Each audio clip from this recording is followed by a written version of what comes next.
In Chapter 8, we're talking about wireless networking. So, in wireless networking, one thing that's of utmost importance to have a wireless network is a wireless router.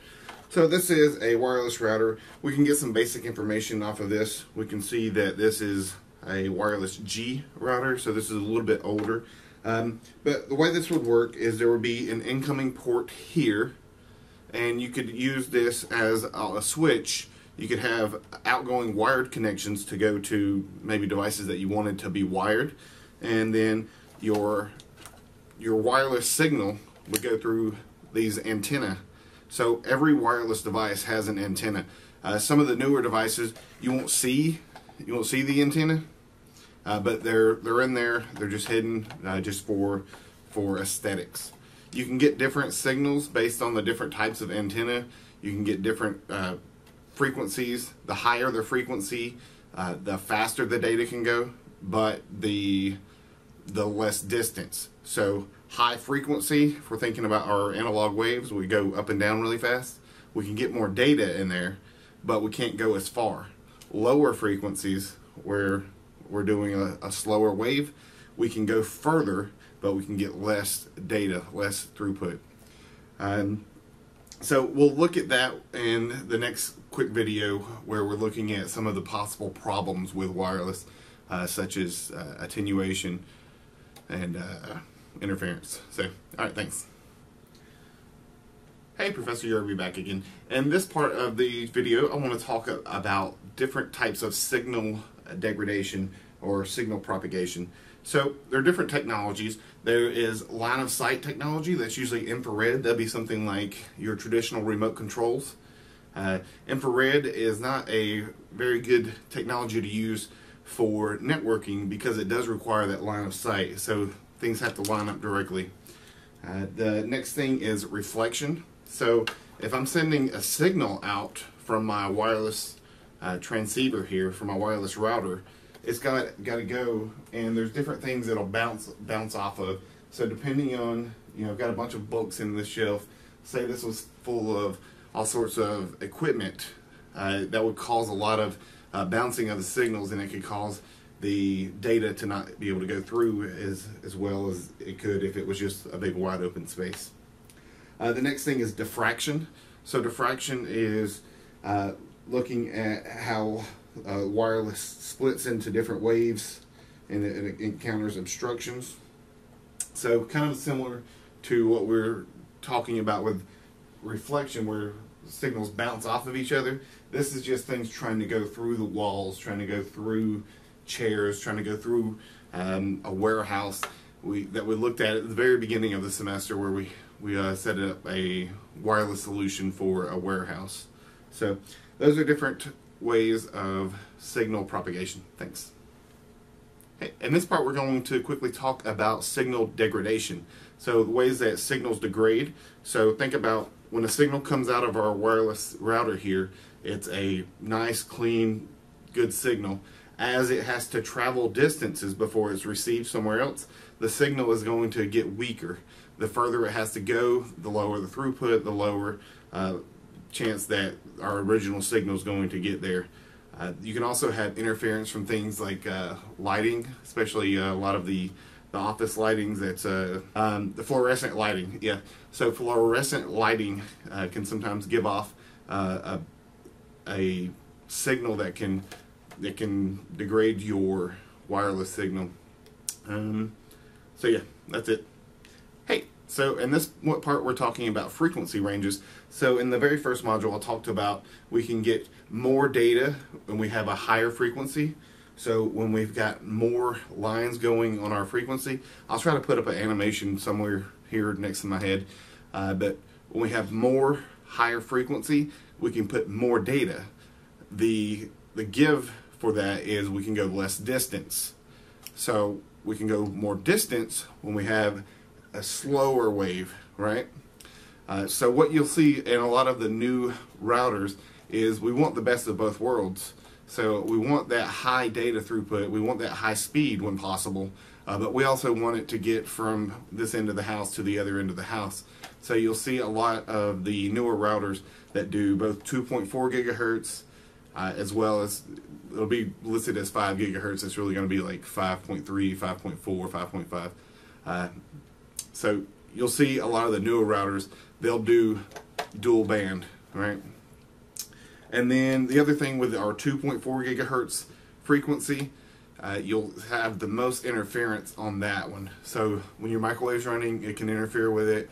If you have any sort of cordless phones or baby monitors, things like that, those are known to interfere and all operate on that 2.4 gigahertz bandwidth. So that's all. Thanks.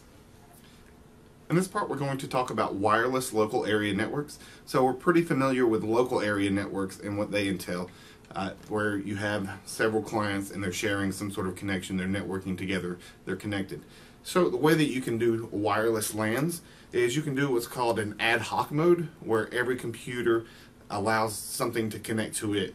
The big disadvantage of this is data has to travel through that connection if you're actually going to go out to the internet. The other thing is it imposes a large security risk, because any traffic that maybe Brett wants to transmit to Sally has to go through Cody's computer, because they're getting their connection from Cody, right? So that creates a big potential for some security issues. So ad hoc networks aren't too common. What you might see in ad hoc networks is you might see someone take their smartphone and do something like tethering. So they'll turn on wireless tethering from their phone, and then they'll connect their laptop, and then that's considered an ad hoc network, because this device is connecting to my laptop to get me out to the internet. Now what's more common, you'll see an infrastructure device like this wireless router I've been holding here. And what you'll see there is I'll have several computers that connect to this, and this is pieces of infrastructure serves to get my devices all connected, just like you would see a switch and a router to get outside of the network. So this is way more common. This is probably what you have set up at your home. You probably have some sort of wireless router, you have multiple computers, and your computers connect to this or a switch, either through a wired connection or wireless. Either way, they're connecting to the same network, and you can then share a network between those. So that's the different ways you can do a wireless local area network. Thanks. On page 362 in your book, you see a concept called MIMO. So you may read this and kind of not quite understand it without having a little bit more explanation, and to understand why this is important and why this technology is really becoming pretty popular. So MIMO, what it does is it's multiple in, multiple out. So what does that mean? What that means is, say this channel, this antenna can do 20 megahertz of data on it. This one can do 20 megahertz of data on it. Say I had some more. What we can do is we can combine these together. We can combine these together to bond the channels, and we can get a larger throughput. We can get more data. If these guys aren't being used for something else, we can bond those channels together temporarily to get more speed through. So MIMO is becoming pretty popular. You'll start seeing it show up on the packaging for your newest routers. And the standard that we're on right now is 802.11 AC. So the standard hasn't been approved by the standards boards yet, but it's certainly out there. You'll certainly see it in the store. There's a draft standard, and they're certainly being sold, and they're being implemented by consumers right now much faster than they are by business. I think business kind of spent a good bit of money not too long ago on the last approved standard, the 802.11n. So that's it. Hey, in this tutorial we're going to quickly talk about WiMAX. So what's WiMAX and what's Wi-Fi? So we've been talking about Wi-Fi. That's our 802.11. That's a wireless signal that's sent out among our local wireless local area network. No big deal. What about if I wanted to connect wirelessly from home? I'll use my Wi-Fi. What if I wanted to connect while I'm out on the road? I'm out in the middle of the interstate and I want to connect. I can't use my Wi-Fi. That Wi-Fi only goes 30 feet or 300 feet, somewhere around there. It's going to be a limited area depending on what version of 802.11 I'm running. So what's my other options? So there is this technology that's kind of dying out and kind of being replaced. I'll talk about the differences here. So the 802.16 standard, that's called WiMAX, typically operates over microwaves, which are a higher frequency, and the distance is extremely longer, right? So you can go miles and miles between stations. It takes different hardware to connect to WiMAX than it does to connect to Wi-Fi. So most of your consumer devices do have Wi-Fi and they do not have WiMAX. So there's certain companies that sell service to WiMAX, and so you would pay for that service, and the benefit is you could take that service home with you and that would be your dedicated internet connection. You could also take it on the road, and as long as you were in a service area that offers WiMAX, you could connect to the internet using that. So it sounds pretty good, right? But the problem is it didn't catch on so much. Sprint and a company called Clear, they were big purveyors in this area. They thought this was going to be the next big technology. But since cellular technology has really kind of become pretty reliable and the speeds have gotten much greater, that's kind of taking over the majority of the market where you would see WiMAX. So now instead of using WiMAX, we're starting to see more companies, more users use LTE, long-term evolution, or what's called 4G.